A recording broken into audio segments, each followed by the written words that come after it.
കാസർഗോഡ് ഇരിയണ്ടി നിവാസികളുടെ ഉറക്കം നഷ്ടപ്പെട്ടിട്ട് മാസങ്ങളായി. രാത്രിയായാൽ ഏത് നിമിഷവും വാഹനത്തിനോ വീടിനോ മുന്നിൽ പുലി ഇറങ്ങുമെന്ന അവസ്ഥയാണ്.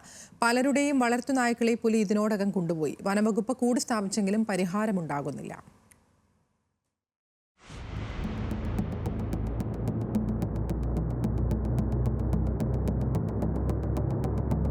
കഴിഞ്ഞ 4 മാസത്തിലേറെയായി ഇരയണ്ണി മേഖലയിൽ രാത്രിയാത്രാ നിരോധനത്തിന് സമാനമായ അവസ്ഥയാണ്.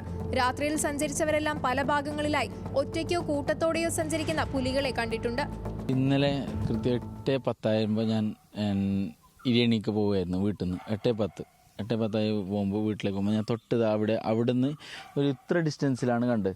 ഞാൻ ഇവിടെ വരുമ്പോൾ ഈ റോഡ് സൈഡ് പതുങ്ങിയിരിക്കുന്ന പോലെയാണ് കണ്ടത്. എൻ്റെ ലൈറ്റ് കാണുമ്പോൾ ആ റോഡിൻ്റെ അപ്പുറത്തുനിന്ന് നേരെ ഇപ്പുറത്തേക്ക് ഒറ്റച്ചാട്ടം ഓടി മുകളിലേക്ക് പോകുന്ന രീതിയിലാണ് ഉള്ളത്. ഫോറസ്റ്റ് ഡിപ്പാർട്ട്മെൻറ്റ് ഇത് വേണ്ടത്ര രീതിയിലേക്ക് ഇതിനെ കൈകാര്യം ചെയ്യുന്നില്ല. അവരൊരു ഡ്യൂട്ടി എന്നതിലുപരി മനുഷ്യൻ്റെ ജീവന് ഭീഷണിയാവുന്ന രീതിയിലേക്കാണ് ഇപ്പോഴത്തെ അവസ്ഥ പോകുന്നത്. രാത്രിയിൽ ഓട്ടോ സർവീസ് നടത്തിയ ദിനേശൻ നടുറോഡിലാണ് 2 പുലികളെ കണ്ടത്. ഒരു തവണ പകലും സമാനമായ അവസ്ഥയുണ്ടായി. 100 മീറ്റർ ഇപ്പുറത്താണ് ഞാൻ 2 പുലി റോഡിൽ കിടക്കുന്നതായിട്ട് കണ്ടത്. അതിലൊന്ന് വലിയ പുലിയാണ്, ഒന്ന് കുറച്ച് ചെറുത്. വലുത് തന്നെ, പക്ഷേ ഈ കണ്ടതിനേക്കാളും കുറച്ച് ചെറുതാണ്. അപ്പോൾ ഈ ചെറിയ പുലി പെട്ടെന്ന് ഓടിയിട്ട് കാട്ടിലേക്ക് പോയി. വലുത് മെല്ലെ കിടന്നിടത്ത് തന്നെ ഒന്ന് തല പൊക്കി നോക്കി, രണ്ടാമത് കുറച്ചപ്പുറത്ത് കൂടി നടന്നിട്ട് പോയി. ആടുന്ന് ഒന്നും കൂടി തിരിഞ്ഞു നോക്കി, എന്നിട്ട് മെല്ലെ പോയതാണ്. അത് ഒട്ടും ഭയമില്ലാത്ത പുലിയാണത്.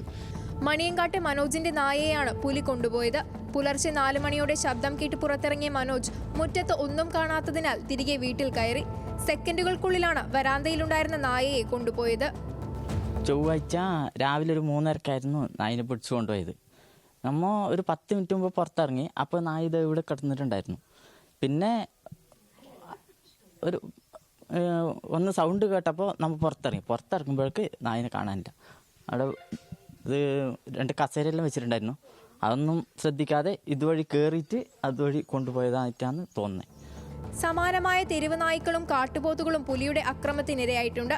വനംവകുപ്പ് ഉദ്യോഗസ്ഥർ സ്ഥലം സന്ദർശിക്കുകയും കൂടുവയ്ക്കുകയും ചെയ്തെങ്കിലും പരിഹാരമുണ്ടാകുന്നില്ല.